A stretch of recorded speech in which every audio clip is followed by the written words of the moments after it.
In this video, I'm about to turn all of these parts into a nice clean budget, all Intel PC, specifically with the Intel Arc B580 and some other pretty special parts. So let's get into this video. So let's first take out all these parts that we don't need. And this is everything we need for our motherboard. So to start us off, we have the Gigabyte B760M DDR4 motherboard for our Intel processor. And of course, got this on an open box deal in Newegg. They're pretty consistently on there, so I bet if you check right now, you can find one.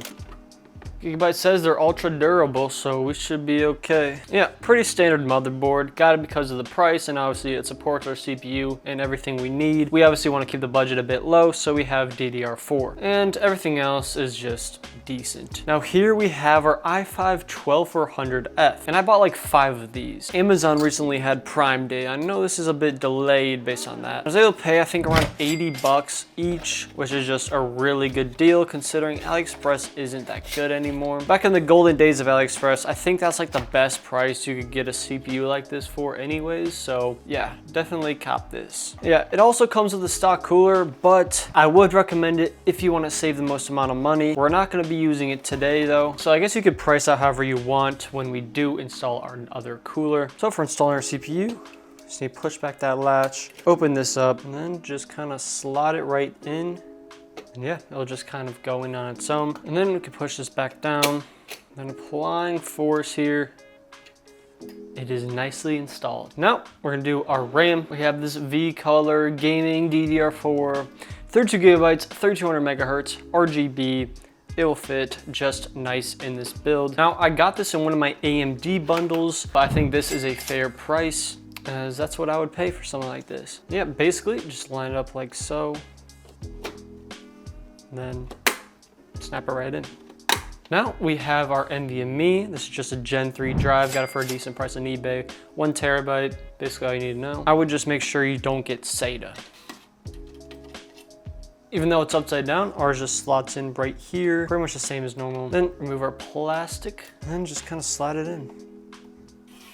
All right, and now last thing we have to do is install our air cooler. All right, so we have our bag of goodies here. So yeah, first things first I'm gonna do is flip this around and then turn our motherboard around. Make sure they're sticking out all the way. And then kind of just slides right in. Now we can take our blue little standoffs and just slide them in.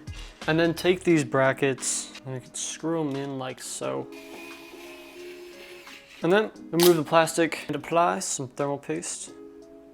And then we can just line up our cooler, evenly screw it in.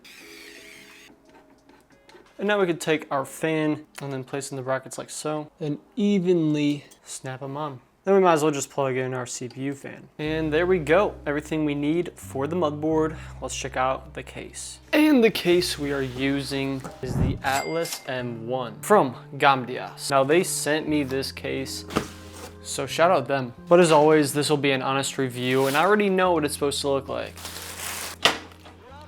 Luckily, these side panels are kind of heavy. But here we have a typical fish tank PC case, but the one difference that you can't really tell yet is it's got a digital display right here. Quality is pretty solid on this thing as well. But before I glaze this any further, let me install the rest of the PC. Boom!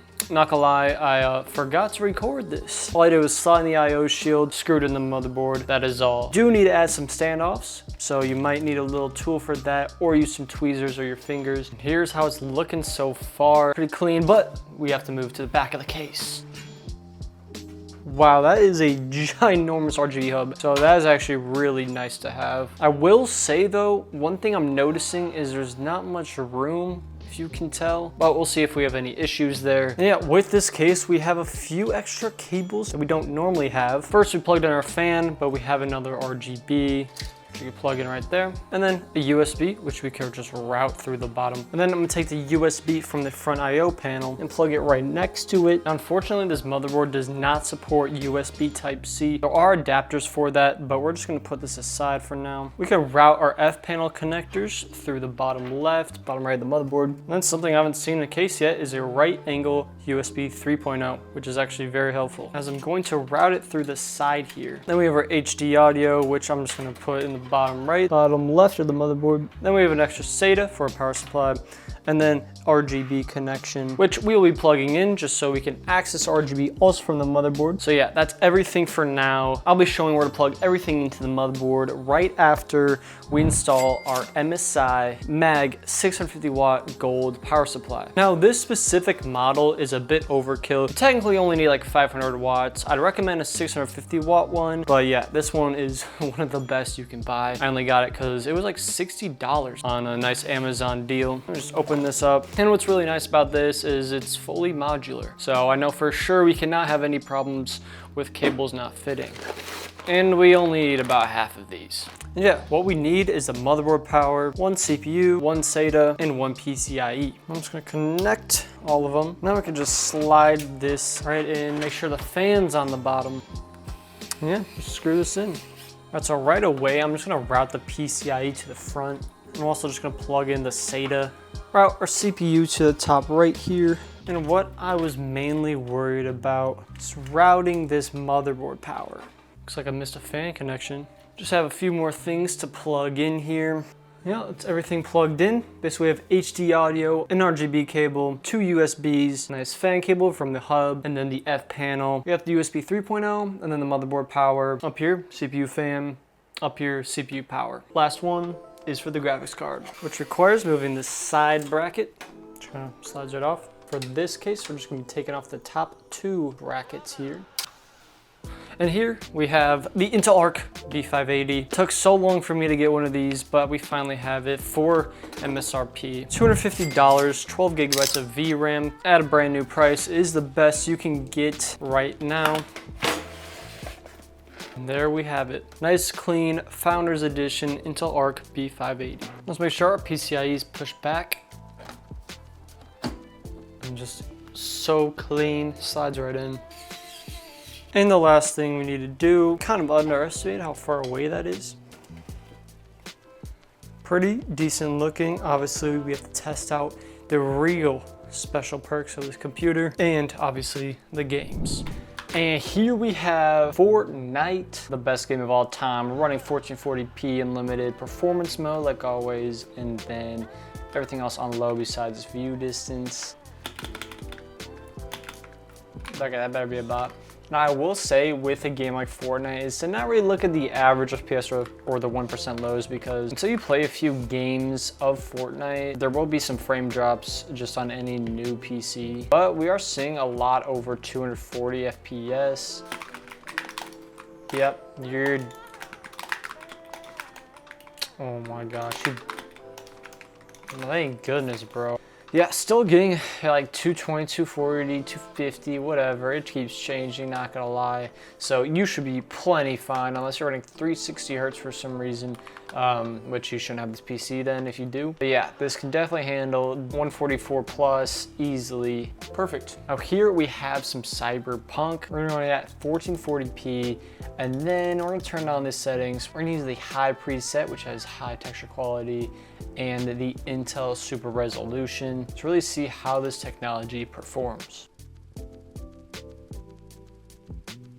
Here we have 101 FPS. Pretty solid, absolutely playable, and it still looks pretty good at 1440p. Now we're gonna run a little bit of ray tracing. I'm gonna keep it at low because I know it's not too good, and then texture quality is still high. This is 1440p as well, so we'll see if that's any better. Probably not. And still not too bad. 82 FPS, a little bit better than some of the GPUs I've reviewed in here. And yeah, that's definitely playable if you, for some reason, want to use ray tracing. That's not really what this GPU is for. I'll say you could run ultra, high, medium, low. I mean, just see how much FPS we can get. Low settings, still 1440p, because that's kind of why you'd also want to buy this GPU.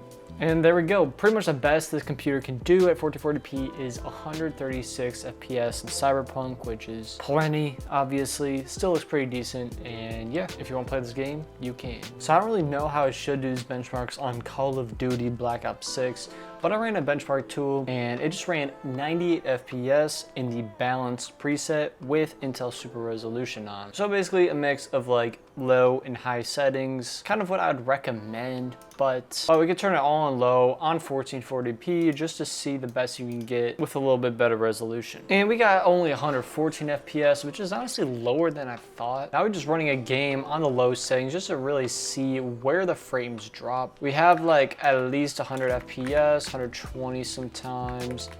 Not bad actually, I will not lie. So not the strongest game for this GPU, but don't play this game anyways, so it doesn't really matter. All right, so real quick, we're actually playing some finals right now.